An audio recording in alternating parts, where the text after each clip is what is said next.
Welcome class to chapters 10 and 18, Extratropical Cyclones and Thunderstorms. From these chapters and going forward, we are going to get into specific weather or severe and hazardous weather events. We're going to start with the extratropical cyclones, which we talked a little bit about in the last lecture, and then get into different types of thunderstorms. So this is just a typical ominous storm cloud that we are going to look into a little bit more closely when we get into thunderstorms. A lot of times, if you see these kinds of clouds, especially in person, you could see some of it rotating. And those rotating clouds can lead to tornadoes, which we'll talk about in chapter 19. So some questions we're going to look into when it comes to this set of lectures. What exactly is an extratropical cyclone and where do they form? What are the stages of these cyclones? What exactly is a thunderstorm? What makes a storm a thunderstorm? And what are the stages of what's called an ordinary thunderstorm? Different kinds of thunderstorms, and then we're going to get into the ingredients that cause severe thunderstorms, anywhere from multi-cell thunderstorms to supercell thunderstorms. Key terms here. We are definitely going to spend quite a bit of time talking about what an extratropical cyclone is. Again, that is the same thing as a mid-latitude cyclone. We will discuss more about thunderstorms, the different kinds of thunderstorms, and different aspects of thunderstorms. And eventually, we'll learn that one ingredient in the atmosphere that can make a regular thunderstorm become a severe thunderstorm is vertical wind shear, which also is very important for tornadoes. So let's start with extratropical cyclones. This is a figure that I showed you in the last lecture. Remember, this is the cold front down here at the bottom left, the warm front, which is in red, the bottom right, and then we have our occluded front on top. When we have an occluded front, that basically is the start of the death of this cyclone. So where do these cyclones form? Well, there's this semi-continuous area between the polar regions. If you look at the figure on the bottom left, you see that you have this cold air or polar air, and then you have that's separated with warmer air in the mid-latitudes. Between those two areas is this concept called a Rossby wave. It's just a undulating jet stream you can think of that separates the cold air from the warm air. It's a boundary, but it's semi-continuous. And if you look here on the right, along this continuous boundaries are various low pressure systems at varying stages, and those are the different stages that we're going to get into when it comes to these mid-latitude cyclones. Now, depending on what source you use, sometimes we have 5 major phases of these cyclones, sometimes only, or actually sometimes 6, anywhere between 5 and 6. So we start off with a stationary front. So going back to the last lecture, the winds are parallel and in opposite direction, and the front doesn't really do anything. Then the next stage, a low pressure starts to develop in the frontal wave. And some of that cold air starts to go south, some of the warm air goes north. And that creates your cold front and your warm front. And I'll talk a little bit later on about how this low can form. Then as it matures, the cold front tends to move and evolve a little bit faster than the warm front. This open wave stage is probably the most, that's when the cyclone is going to have the most effect on weather. And as a review, we usually see much of our severe weather, if we have any. If we're going to have severe weather, it's going to be in front of that cold front. Now, the mature stage is the initial occlusion. Part of the cold front has connected with the warm front. So this is the beginning of the end. The advanced occlusion, we have your occluded front coming out of that low pressure. and then it's cut off. All the warm air is off the ground. You just have cold air, and the cyclone dies. Keep in mind, though, that what is not shown on here is that the cyclone is moving from west to east as it's moving into these different stages. And so once we have a cutoff cyclone, we have another stationary front.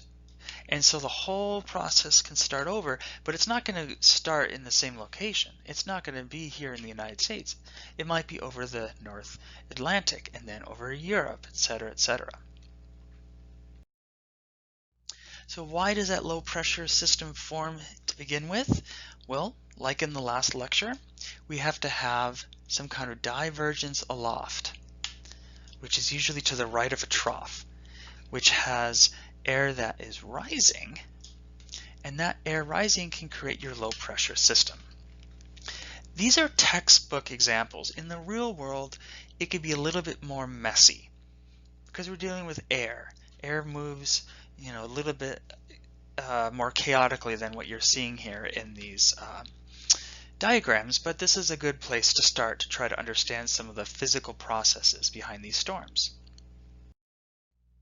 Another way to look at it, we have our stationary front. We have cold air to the north, warm air to the south. Then the wave starts to develop. So we have a little bit of a change in that shape of the front. Still stationary though.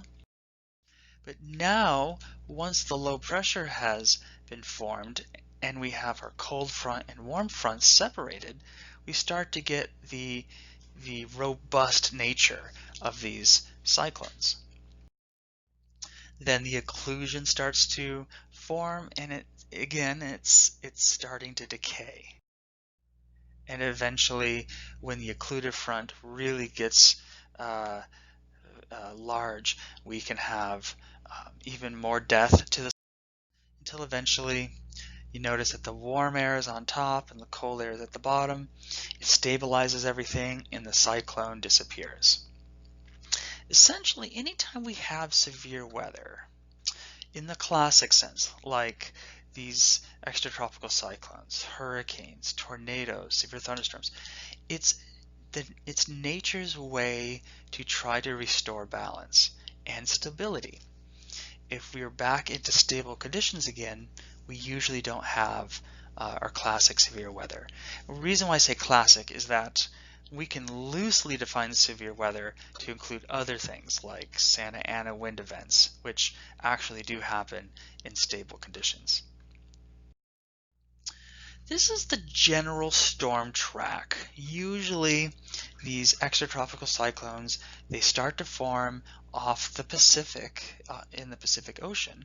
Sometimes they can go down here to Southern California as well, but then they move across the mountains, and once they're on the east side of the Rocky Mountains, this is a little bit harder to explain, but the cyclones can really form and intensify very rapidly, and they call that bombogenesis. It has to do with the Coriolis effect and the stretching effect of these cyclones that move from the mountains down to the low pressure. And then they move across the United States toward the east and over into the Atlantic. This is a weather map that embeds both radar images onto a mature or a strong mid-latitude cyclone. Again, we have our low pressure, we have our cold front and warm front. Notice that the precipitation in front of the cold front is in these smaller cellular radar images, which represents most likely storms, and then in front of the warm front, the clouds and precipitation are much more widespread. And in this slide are areas where we see these cyclones originate. Again, a lot of these cyclones originate over the Pacific, more specifically over into the Gulf of Alaska. Now, like I said, they can go down here sometimes. The Colorado low, again, has to do with that cyclone moving down on the other side of the Rocky Mountains. Sometimes they can form in the Gulf of Mexico and off onto the Atlantic Ocean. We get some of our very strong cyclones. Sometimes we call them nor'easters off the coast of the Atlantic that affect much of the Northeast here. Okay, so let's move on to thunderstorms. Now, the reason why I placed extratropical cyclones with thunderstorms is because some of the thunderstorms that we see are due to that cold front associated with the mid-latitude or extratropical cyclone. Later on in a future lecture, we're going to talk more specifically about certain aspects of thunderstorms like hail, downbursts, and lightning. We're going to just get into some of the overview and basics of thunderstorms here. So a storm or thunderstorm basically is some kind of general atmospheric disturbance that contains thunder and lightning. Growing up in the Midwest, anytime you would hear the word storm, we would usually associate that with a thunderstorm.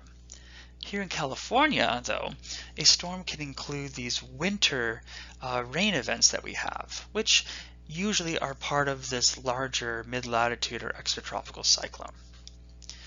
Now, technically, a severe thunderstorm is defined by the National Weather Service and includes large hail, wind gusts that are very strong, greater than 58 miles per hour, or a tornado.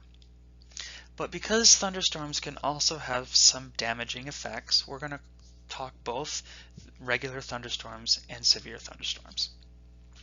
And down here is just a cool picture of a cumulonimbus cloud that contains at least a thunderstorm, maybe even a severe thunderstorm. So just like the mid-latitude cyclone, the thunderstorm, especially ordinary thunderstorms, have very classic stages. In order to get a thunderstorm, we have to have unstable air, or at least conditionally unstable air. So air will start to rise. And when it rises, it starts to form a cloud. And usually cumulus clouds are the first ones to form. Then, as air rises farther up into the troposphere, to the top of the troposphere, we can get a mature stage. We can get an overshooting top. We still have uplift or updraft, but we start to get particles of precipitation or hail, and some of that goes back down. And so this is the stage of the thunderstorm where we can get rain or hail. Now the problem with ordinary thunderstorms is that this hail and rainfall causes downdrafts. And when that downdraft hits the ground, it goes outward as well. And that outward movement can cut off the updraft. Now we need the updraft in order to sustain this thunderstorm. So if the updraft goes away, the thunderstorm goes away. So the last stage, the dissipation stage, is the death of that thunderstorm. So what this means is ordinary thunderstorms, which are the less severe kind, do not last very long, maybe anywhere between 30 to 60 minutes. This is just a picture of a dissipating thunderstorm. You know it's dissipating because you can still see the thunderstorm cloud up here, but then this region here is getting cleared out by that downdraft. Now, where are thunderstorms? Because in California, we don't experience thunderstorms that often. In fact, according to this graphic, we have anywhere between 5 to 10 thunderstorms a year. It's less here in Los Angeles because the mountainous regions of Southern California tend to get more thunderstorms. If you went into central to Northern California, you have less than 5 thunderstorms per year. Now, contrast that with the state of Florida. In some cases, I've seen some maps showing more than 100 days of thunderstorms. That means about 1/3 of a year has a thunderstorm, which is very interesting if you like thunderstorms, which I do. Maybe that's too many though, because there's a lot of lightning fatalities as well. We'll talk about lightning in a future lecture. Now, if we have more severe thunderstorms, they could be a product of multi-cell thunderstorms. Multi-cell thunderstorms occur when we have strong vertical wind shear. Essentially, instead of just having one thunderstorm, you have several thunderstorms in different stages. And sometimes that happens because we have a gust front. A gust front is like that downdraft I showed you in a previous slide, but instead of that gust front cutting off the updraft, the gust front in this case actually leads to additional thunderstorms to form because the thunderstorm is tilted a little bit, and that tilt, and I'm going to show you a picture here in a second, that tilt is due to vertical wind shear. We could also get microbursts out of that, and we'll talk more about microbursts in a future lecture. So this is what a multi-cell thunderstorm might look like. Notice that the updraft, these arrows here, are tilted, and that is tilted because of vertical wind shear. What is vertical wind shear? Essentially, vertical wind shear is a change of wind with height.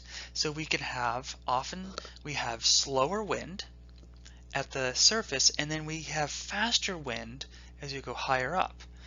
And going back to, chapter way back in the maybe in the beginning to middle part of this class, friction is one of the reasons why we have slower winds at the surface and higher winds aloft.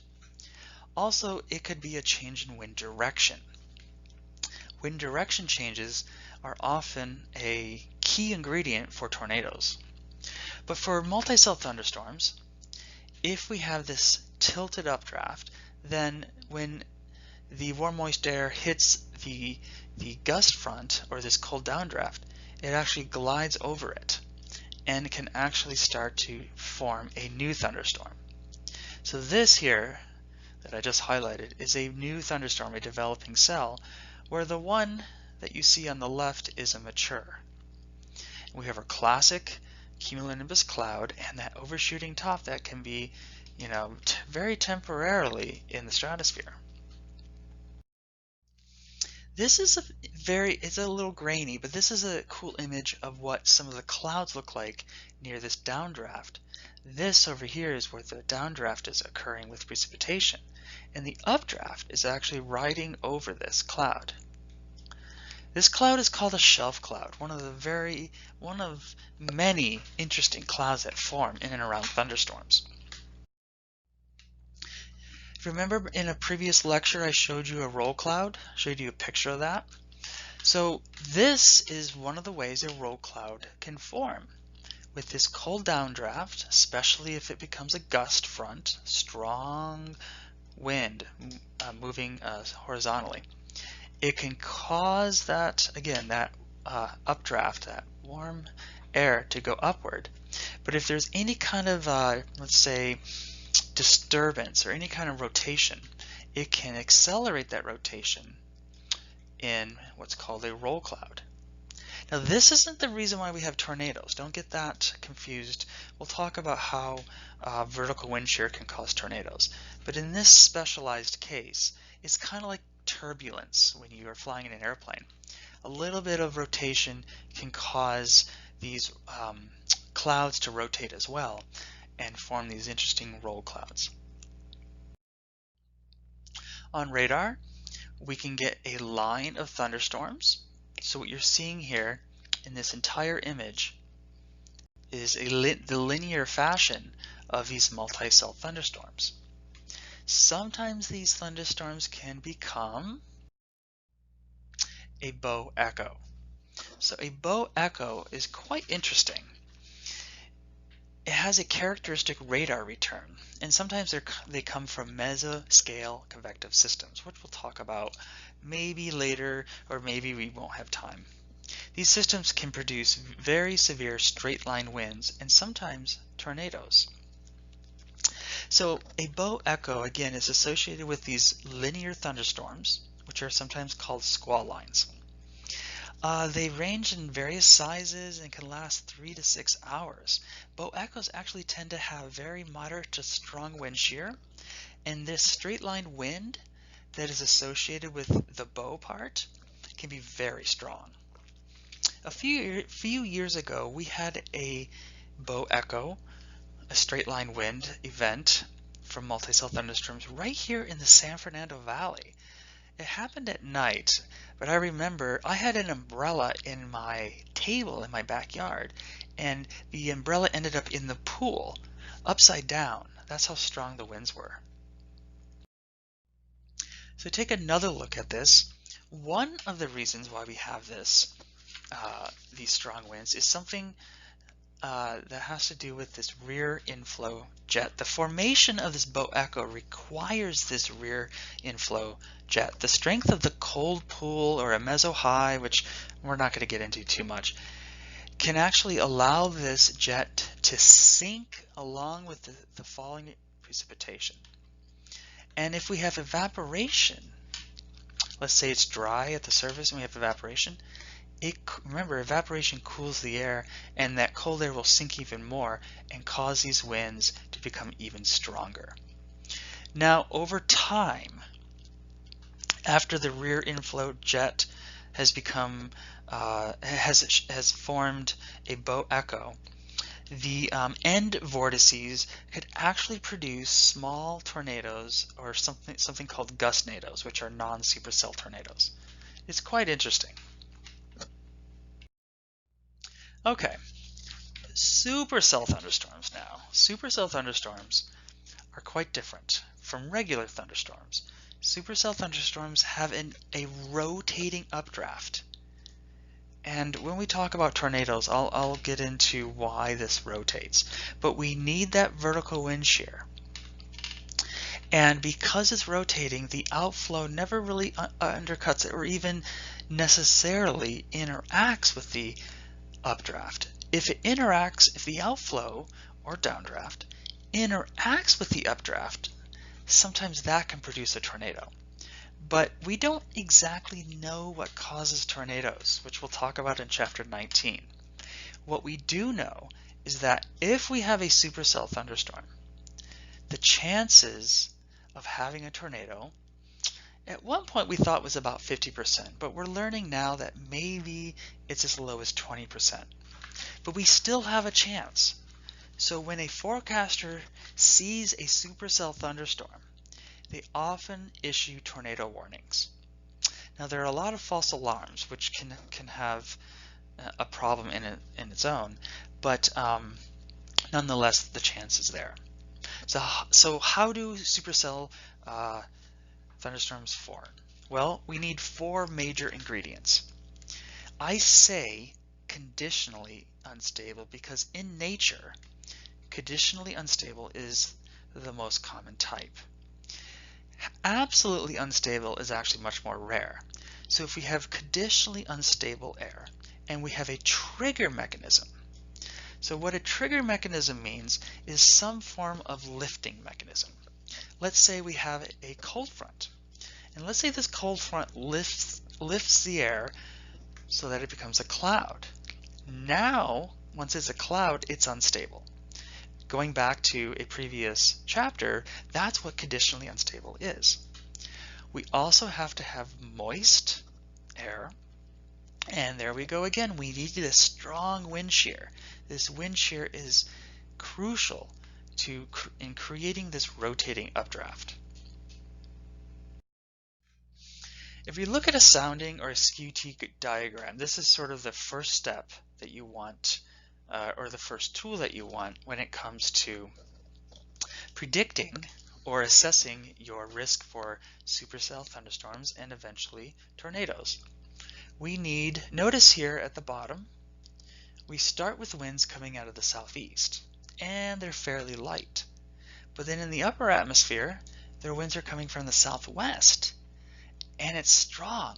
So we have both wind speed and wind direction changes. That's very important in creating these supercell thunderstorms. We have to have unstable air. So that means the environmental lapse rate is either near the dry adiabatic rate or greater than the dry adiabatic rate.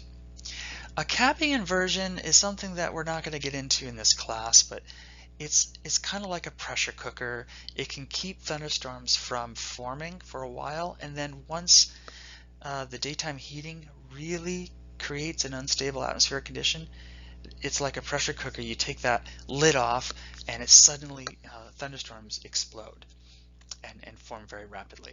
And then of course we need that warm moist air.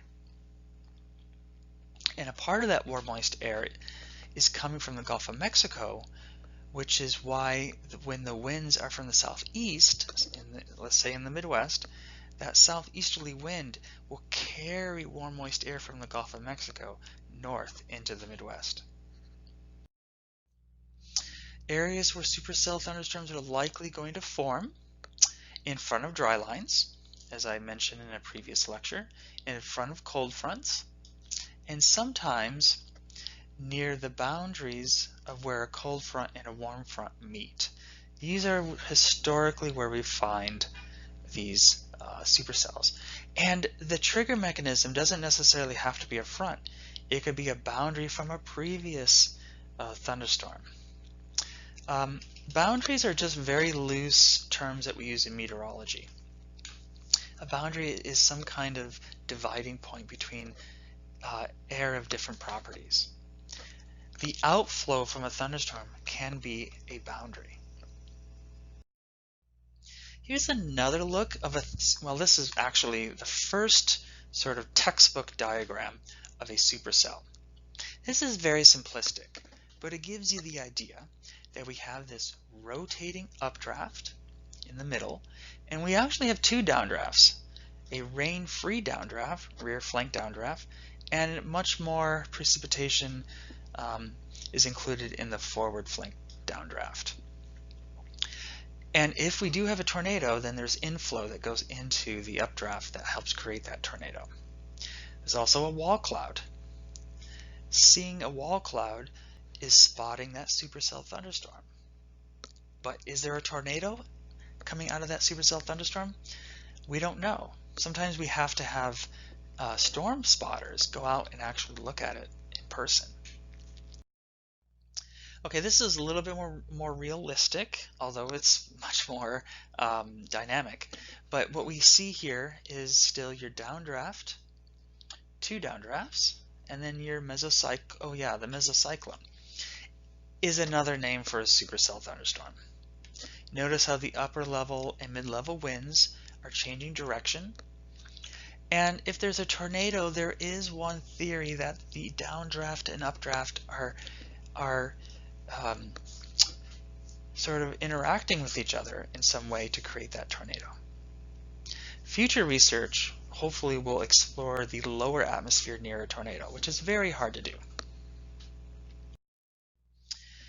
A very simplified cross-section, or I should say a map view of a supercell thunderstorm, tends to have the tornado to the south and west, and then we see hail a little bit to the northeast, then heavy rain, then moderate rain to light rain as we go northeast. This is helpful for those who go storm chasing because this is very typical of a supercell thunderstorm with a tornado. Having sort of this map of where the precipitation is can be important because if you're out there chasing storms, you want to be able to see that tornado. You want to be over here where there's very little precipitation. You don't want to be somewhere where there's a lot of precipitation because you're not going to see if there is a tornado, you're not going to be able to see it very well. And then lastly, this is a satellite image of supercell thunderstorms. We can use satellites to see what the clouds are doing on top of it. And if we see some overshooting tops, then we are pretty confident that we have not just a regular thunderstorm, but potentially the severe thunderstorms and supercells that cause tornadoes. Thank you, and see you next time.